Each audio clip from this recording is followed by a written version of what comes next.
Hello दोस्तों, आपका बहुत बहुत स्वागत है आपके अपने चैनल एमपी ऑनलाइन स्टडी पर। जैसे कि आपको पता है कि आज का हमारा जो टॉपिक रहने वाला है वो है मध्य प्रदेश के खनिज संपदा। आज जो है हम मध्य प्रदेश के खनिज संपदा पर संपूर्ण डिस्कशन करने वाले हैं। साथ ही साथ मैं आपको बताने वाला हूं कि किस प्रकार मध्य प्रदेश जो है मध्य प्रदेश की अर्थव्यवस्था को सहयोग देता है खनिज, और उसी प्रकार से हम देख सकते हैं कि हमारा जो खनिज है मध्य प्रदेश के साथ साथ भारत की अर्थव्यवस्था में किस प्रकार योगदान देता है। तो स्टार्ट करते हैं आज का हमारा टॉपिक जो है मध्य प्रदेश के खनिज संपदा। तो बात करें अगर मध्य प्रदेश में खनिज संपदा, तो सबसे पहले हम मैप के थ्रू डिस्कशन करेंगे, उसके बाद थ्योरिकली भी मैं आपको बताने वाला हूं। मैप के थ्रू क्या होता है कि जब हम किसी चीज को मैप के थ्रू आप डिस्कशन करेंगे तो आपको मैप याद हो जाएगा, साथ ही साथ आपको लोकेशन भी याद हो जाएगा। तो सबसे पहले मैं आपको मैप के थ्रू बताने वाला हूं, जिसमें आप देख सकते हैं कई प्रकार के खनिज आपको पूर्वी क्षेत्र में देखने को मिलेंगे। आप कभी भी मैप देखते हैं तो एरिया उत्तर दक्षिण पूर्व पश्चिम के आधार पर पहले याद किया करें। तो सबसे पहले खनिज आपको ज्यादातर खनिज आपको कहां देखने को मिलेंगे, तो वो आपको देखने को मिलेंगे पूर्वी क्षेत्र में। उसके बाद दक्षिणी क्षेत्र में भी आपको बहुत सारे खनिज देखने को मिलेंगे। आप बात करें उत्तर की या आप बात करें पश्चिम की, तो यहां थोड़ी सी खनिजों की मात्रा कम रहती है। तो सबसे ज्यादा आपको पूर्वी क्षेत्र में देखने को मिलेगा। जैसे कि बात करें हीरे का उत्पादन पन्ना में होता है, ये मोस्ट इंपॉर्टेंट क्वेश्चन होता है। पन्ना में किस क्षेत्र में होता है वो भी मैं आपको बताने वाला हूं। चूने का क्षेत्र आपको देखने को मिल जाएगा पन्ना, जबलपुर के आसपास देखने को मिलेगा। लोहे का प्रमुख उत्पादन जबलपुर आपको देखने को मिलेगा। बॉक्साइट में भी आपको देखो, एक तो बॉक्साइट आपको यहां देखने को मिलेगा, बालाघाट में भी थोड़ा देखने को मिलेगा। साथ साथ मैग्नीज क्षेत्र की बात करें तो ये बालाघाट हो जाएगा, है ना। कोयला क्षेत्र तो आपको सिंगरौली में देखने को मिलेगा, शहडोल में देखने को मिलेगा। शहडोल में एक क्षेत्र है अनूपपुर, वहां देखने को मिलेगा। कोयले के तो कई क्षेत्र देखने को मिलेंगे आपको, अमरकंटक देखने को मिलेगा जो आपका अनूपपुर जिले में आता है। तो कई प्रकार के क्षेत्र आपको कोयले से देखने को मिलेंगे। चिकनी मिट्टी आपको उत्तरी क्षेत्र में देखने को मिलेगी। साथ ही साथ रॉक फास्फेट झाबुआ में देखने को मिलेगा। डोलोमाइट आपको अलीराजपुर, झाबुआ, खंडवा, ये प्रमुख क्षेत्र, अलीराजपुर, ये प्रमुख क्षेत्र आपके डोलोमाइट से संबंधित होते हैं। ग्रेनाइट में आपको बैतूल बस याद रखना है, ग्रेनाइट में। तो ये प्रमुख क्षेत्र जो है खनिज आधारित पे उन पे हम डिस्कशन करने वाले हैं। तो सबसे पहले मैं आपको बताता हूं कि मध्य प्रदेश राज्य खनिज विकास निगम की स्थापना कब की गई थी। तो ये स्थापना की गई थी 9 जनवरी 1962 में। आपको याद रखना है मध्य प्रदेश राज्य खनिज विकास निगम की स्थापना 19 जनवरी 1962 में की गई थी। 19 जनवरी 1962 में की गई थी। साथ ही साथ हम बात करें अगर खनिज उत्पादन में मध्य प्रदेश का चौथा स्थान है। खनिज के उत्पादन में मध्य प्रदेश का चौथा स्थान है, मतलब आप समझ सकते हैं कि किस प्रकार का योगदान मध्य प्रदेश द्वारा जो है खनिज पर दिया जाता है भारत सरकार के लिए या भारत के अंतर्गत। तो उसी के साथ देखेंगे खनिज के राजस्व, अच्छा खनिज को जो है निर्यात किया जाता है ना, तो उससे भी हमको राजस्व प्राप्त होता है, पैसा प्राप्त होता है, जिससे राज्य की अर्थव्यवस्था सुधरती है। तो उस आधार पे अगर हम देखेंगे तो मध्य प्रदेश जो है दूसरे स्थान पर आता है राजस्व के आधार पर। मतलब हमको इतना राजस्व, इतना पैसा जो है सेकंड नंबर पे प्राप्त हो जाता है। मतलब इससे भी हमारे राज्य की क्या होती है, एक अर्थव्यवस्था सुधरती है। राज्य में पैसा आता है तो राज्य की क्या सुधरती है, अर्थव्यवस्था सुधरेगी। फिर बात करते हैं योगदान। तो योगदान 3.35% का योगदान मध्य प्रदेश द्वारा किया जाता है भारत को खनिज के आधार पर। तो ये तीनों पॉइंट आपको याद रखना है। खनिज उत्पादन के आधार पर चौथा स्थान है, लेकिन राजस्व के आधार पर खनिज से जो पैसा प्राप्त होता है उसके आधार पर उसके आधार पर दूसरा स्थान हो जाएगा। बात करें प्रतिशत की तो 3.35% का योगदान खनिज पर मध्य प्रदेश द्वारा किया जाता है भारत के अंतर्गत। फिर बात करते हैं एक एक खनिजों पर हम डिस्कशन करते हैं। अब सबसे पहले बात करते हैं मैग्नीज। तो मैग्नीज आपको मुख्य रूप से कहां देखने को मिलेगी, मैग्नीज आपको बालाघाट, झाबुआ, छिंदवाड़ा, ये प्रमुख क्षेत्र हो जाएंगे। लेकिन बात करें बालाघाट, झाबुआ और छिंदवाड़ा, इसके द्वारा 40% आपको मैग्नीज प्राप्त हो जाता है 3 जिलों में, है ना। साथ साथ हम बात करते हैं भरवेली आपको कहां देखने को मिलेगा, बालाघाट में देखने को मिलेगा। ये एशिया का सबसे बड़ा खनिज है, सबसे बड़ा खनिज। ये इंपॉर्टेंट क्वेश्चन हो जाएगा आपका। हम बात करें भरवेली, ये बालाघाट में आता है, बालाघाट जिले में आता है, जो एशिया का सबसे बड़ा खदान है, खदान जहां पर आपको क्या मिलता है, मैग्नीज मिलता है। तो बालाघाट एक प्रमुख क्षेत्र हो जाता है मैग्नीज के आधार पर, मैग्नीज क्षेत्र के आधार पर। उसमें भी कौन सा क्षेत्र, भरवेली। तो ये क्षेत्र याद रखना, भरवेली। फिर बात करते हैं बालाघाट में आपको कई और क्षेत्र देखने को मिलते हैं, जैसे कि भरवेली तो मैंने आपको बता दिया, रामरमा, रामा हो जाएगा, फिर सिरपुर हो जाएगा, फिर सोने गांव हो जाएगा, फिर चांद डॉट हो जाएगा। क्या हो जाएगा? चांद डॉट हो जाएगा, है ना, सोने गांव हो जाएगा, सिरपुर हो जाएगा, रामा हो जाएगा। ये प्रमुख क्षेत्र आपको कहाँ देखने को मिलेंगे? बालाघाट में देखने को मिलेंगे। फिर बात करते हैं छिंदवाड़ा। तो छिंदवाड़ा में गैमुख देखने को मिलेगा, सीतापुर देखने को मिलेगा और घोटी देखने को मिलेगा। क्या क्या देखने को मिलेगा? गैमुख देखने को मिलेगा, सीतापुर देखने को मिलेगा और घोटी देखने को मिलेगा। तो ये बालाघाट और छिंदवाड़ा के प्रमुख क्षेत्र हो जाएंगे मैंगनीज से संबंधित। फिर बात करते हैं बॉक्साइट। तो बॉक्साइट के लिए प्रमुख आपको क्या याद रखना है? जबलपुर याद रखना है। बॉक्साइट के लिए प्रमुख आपको क्या याद रखना है? जबलपुर याद रखना है। साथ ही साथ अनूपपुर, अमरकंटक, मंडला, शहडोल, सतना, रीवा, कटनी, ये आपको याद रखना है। तो क्या क्या याद रखना है? जबलपुर, अनूपपुर, अमरकंटक, मंडला, शहडोल, सतना, रीवा, पन्ना, है ना, रीवा, कटनी, ये वाला क्षेत्र हो जाएगा, है ना। सीधी सतना, कटनी इधर हो जाएगा, जबलपुर इधर हो जाएगा, शहडोल इधर हो जाएगा, अनूपपुर, ये वाला क्षेत्र जो है आपका किससे संबंधित हो जाएगा? बॉक्साइट। लेकिन जबलपुर इसमें खास तौर पर याद रखें। बात करें भंडारण के आधार पर, मतलब यहाँ पर कितने मात्रा में पाया जाता है? भंडारण होता है और एक उत्पादन होता है, मतलब स्टोर करके रखा जाता है, एक वो राज्य होता है, और उत्पादन किया जाता है, एक वो राज्य होता है। तो भंडारण हमारे एमपी में अगर हम बात करें तो भंडारण के आधार पर हम कौन से स्थान पर आते हैं? 5वें स्थान पर आते हैं। ये आपको याद रखना है। तो पहले स्थान पर कौन आता है? उड़ीसा आता है। तो ये भी याद रखना है। भंडार के आधार पर अगर हम देखें तो बॉक्साइट में भंडार के आधार पर 5वें स्थान पर एमपी आता है, लेकिन पहले स्थान पर कौन आता है? उड़ीसा राज्य आता है।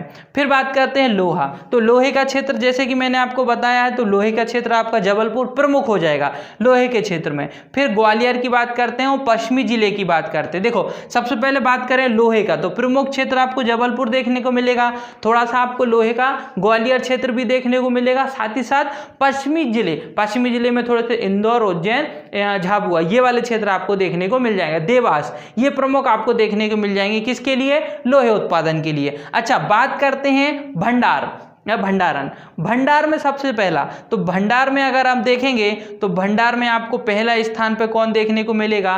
कर्नाटक देखने को मिलेगा, भंडार के आधार पर, है ना। सबसे ज्यादा भंडार के आधार पर लोहा कहाँ पाया जाता है? तो वो आपको मिलेगा कर्नाटक में। लेकिन उत्पादन की बात करें, सबसे ज्यादा उत्पादन किस राज्य द्वारा किया जाता है? तो उड़ीसा द्वारा किया जाता है। तो याद रखना, लोहे का उत्पादन उड़ीसा द्वारा किया जाता है सर्वाधिक, लेकिन सर्वाधिक भंडारण स्टोर करके रखना किसके द्वारा किया जाता है? या सबसे लोहा अभी किसके पास है? भंडार मतलब स्टोर करके रखना, तो वो हो जाएगा आपका कर्नाटक। फिर बात करते हैं कोयला। तो कोयले के उत्पादन में हम अगर देखें तो चौथा स्थान रखते हैं। मध्य प्रदेश कोयले के उत्पादन में चौथा स्थान रखता है। साथ ही साथ आपको मध्य प्रदेश में 2 प्रकार के कोयले के क्षेत्र देखने को मिलेंगे। एक आपको देखने को मिलेगा मध्य भारत क्षेत्र और एक दूसरा आपको देखने को मिलेगा सतपुड़ा क्षेत्र। दोनों क्षेत्र ही इंपॉर्टेंट हो जाते हैं। सबसे पहले बात करते हैं उत्पादन में चौथा स्थान रखता है। साथ ही साथ प्रदेश में प्रमुख 2 भाग आपको देखने को मिलेंगे कोयले के क्षेत्र से। पहला है मध्य भारत का कोयला क्षेत्र। मध्य भारत के कोयले क्षेत्र में एक उमरिया क्षेत्र आता है आपका।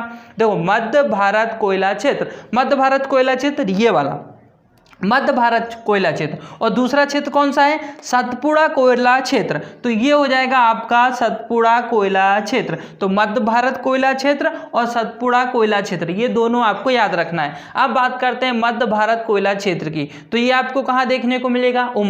उमरिया में भी आपको 2 क्षेत्र देखने को मिलेगा। एक जोजिला नदी निकली है ना अमरकंटक के पास, जोजिला नदी, उसके पास भी आपको कोयला देखने को मिलेगा। तो ये भी उमरिया में हो जाएगा। साथ ही में उमरिया क्षेत्र भी देखने को मिलेगा। तो उमरिया में 2 क्षेत्र हो जाएंगे, एक जोजिला क्षेत्र हो जाएगा और एक उमरियाई क्षेत्र हो जाएगा। तो 2 जिले आपको 2 क्षेत्र याद रखना है उमरिया में, कोयले क्षेत्र से संबंधित, कोयले खनन से या कोयला खनिज से संबंधित। फिर बात करते हैं, ये तो हो गया उमरिया के बाद शहडोल में आपको क्या याद रखना है? सोहागपुर क्षेत्र याद रखना है। शहडोल में इंपॉर्टेंट है सोहागपुर, यहाँ अत्यधिक मात्रा में कोयले का उत्पादन किया जाता है। फिर उसके बाद सिंगरौली भी याद रखना है, और सिंगरौली के बाद फिर आपको क्या याद रखना है? सीधी याद रखना है। तो सिंगरौली, सीधी, ये 2 भी याद रखना है। उमरिया भी याद रखना है, जोजिला क्षेत्र भी याद रखना है। साथ ही साथ आपको और क्या याद रखना है? तो साथ ही साथ आपको शहडोल भी याद रखना है, और शहडोल के अंतर्गत कौन सा क्षेत्र हो जाएगा, सोहागपुर हो जाएगा। ये आपको मध्य भारत कोयला क्षेत्र से याद रखना है। अब बात करते हैं सतपुड़ा कोयला क्षेत्र।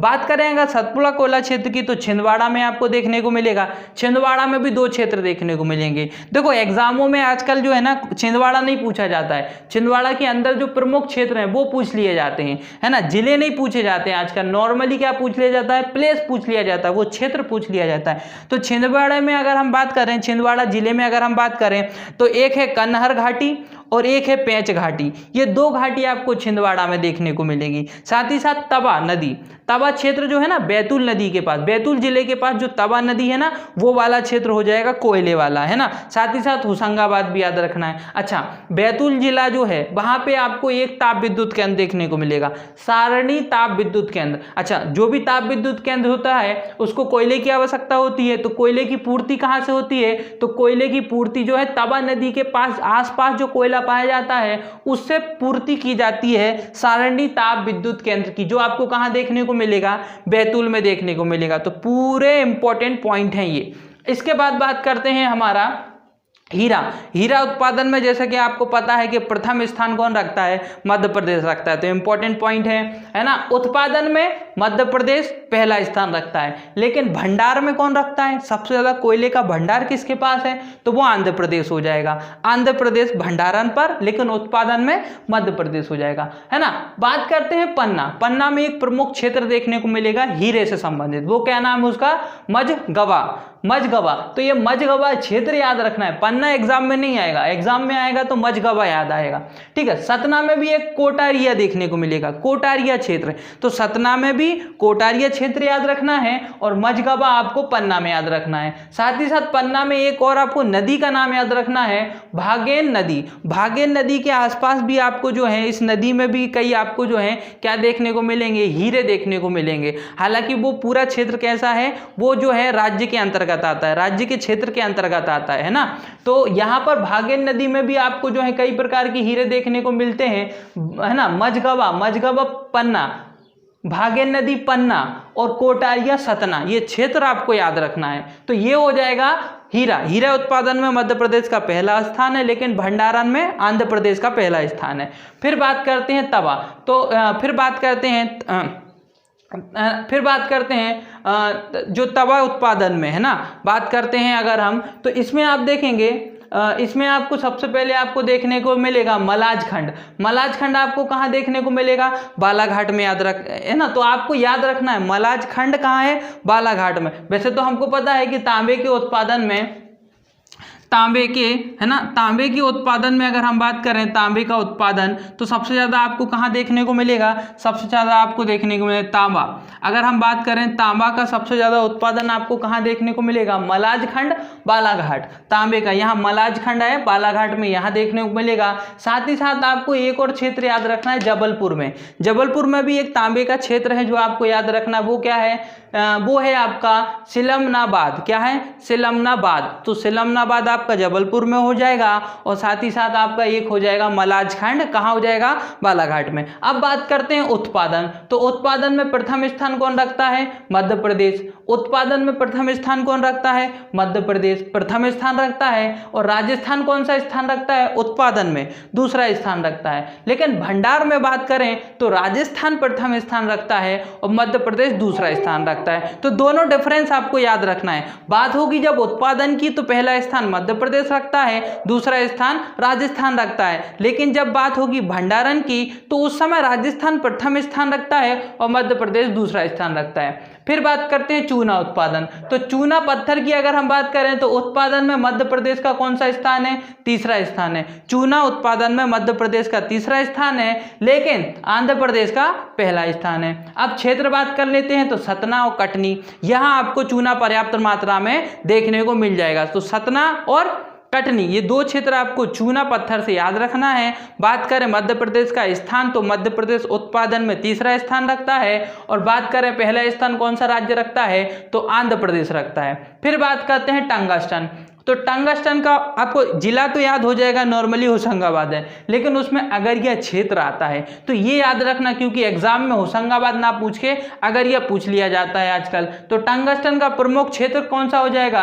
अगरिया, होशंगाबाद हो जाएगा। बात करें अभ्रक, तो अभ्रक आपको सबसे ज्यादा कहां देखने को मिलेगा? ग्वालियर में देखने को मिलेगा। और ये है आपका कडप्पा सेल, अच्छा कडप्पा सेल होती है, विशेष प्रकार के पत्थर होते हैं जहां से आपको अभ्रक देखने को निकलता है, अभ्रक है ना। तो ये जो अभ्रक है ना, ये अभ्रक है, ये ग्वालियर में कडप्पा सेल देखने को मिलेगी, विशेष प्रकार की सेल है ये, वहां आपको देखने को मिलेगा अभ्रक। तो अभ्रक की क्षेत्र की बात करें तो कडप्पा सेल हो जाएंगी, चट्टानें हो जाएंगी, जो कहाँ देखने को मिलती हैं? ग्वालियर जिले में देखने को मिलती है। फिर बात करते हैं रॉक फास्फेट, अभी मैंने आपको बताया था, अगर हम रॉक फास्फेट की बात करें तो ये आपको झाबुआ में देखने को मिलेगा। फिर बात करते हैं डोलोमाइट, तो डोलोमाइट का क्षेत्र बहुत विस्तार है। डोलोमाइट की बात करें तो बालाघाट, बैतूल, छिंदवाड़ा, जबलपुर, अलीराजपुर, झाबुआ, मतलब लगभग थोड़े थोड़े दक्षिण में पूरा फैला हुआ है, क्योंकि अलीराजपुर, झाबुआ इधर आ जाएगा, बैतूल, छिंदवाड़ा इधर आ जाएगा, जबलपुर आपका इधर। तो ये पूरा कौन सा क्षेत्र हो जाएगा? दक्षिणी भाग। पूरे दक्षिणी भाग में आपको क्या देखने को मिल जाएगा? डोलोमाइट देखने को मिल जाएगा। तो ये इंपॉर्टेंट पॉइंट है हमारे, जो हमने प्रमुख खनिज से आज डिस्कशन किए। साथ ही साथ प्रमुख आपको जो है खनिज नीति याद रखना है, जैसे कि राज्य की प्रथम खनिज नीति 1995 में आई थी, है ना। याद रखना है, राज्य की प्रथम खनिज नीति, राज्य की बात हो रही है, राज्य की प्रथम खनिज नीति 1995 में आई थी। लेकिन बात करें प्रथम राष्ट्रीय खनिज नीति, राष्ट्रीय मतलब राष्ट्र की प्रथम खनिज नीति कब आई थी? 1993 में आई थी। फिर उसके बाद द्वितीय राष्ट्रीय खनिज नीति, द्वितीय राष्ट्रीय खनिज नीति 2008 में आई थी। और उसके बाद तृतीय राष्ट्रीय खनिज नीति 2019 में आई थी, जिसको हम नवीन राष्ट्रीय खनिज नीति भी बोलते हैं। और अभी जितने भी कार्यकाल होते हैं या जितने भी कार्य किए जाते हैं खनिज के आधार पर, तो वो कौन सी नीति के अंतर्गत किए जाते हैं? तो तृतीय राष्ट्रीय खनिज नीति 2019 के आधार पर किए जाते हैं, या फिर हम उसको बोल सकते हैं नवीन राष्ट्रीय खनिज नीति के आधार पर किए जाते हैं। तो ये प्रमुख हमारा आज का जो टॉपिक था, मध्य प्रदेश के खनिज संप्रदाय, जिस पर जो है हमने इंपॉर्टेंट खनिज, उनके क्षेत्र और उनके प्रमुख जिले आज हमने डिस्कस किए। साथ ही साथ दोस्तों, आज की हमारी वीडियो यही समाप्त होती है। अगर आपको हमारी वीडियो पसंद आई हो तो वीडियो को लाइक करें, हमारे चैनल को सब्सक्राइब करें, और अगर आपने चैनल सब्सक्राइब कर लिया है तो बेल आइकन दबाएं, ताकि आने वाली सारी वीडियो का नोटिफिकेशन आपको प्राप्त हो सके। साथ ही साथ अगर आप हमारे चैनल पर नए हैं तो हमारे चैनल को सब्सक्राइब करें और हमारी वीडियो को आपके फ्रेंड सर्कल तक शेयर करें। ओके दोस्तों, thank you, thanks for watching.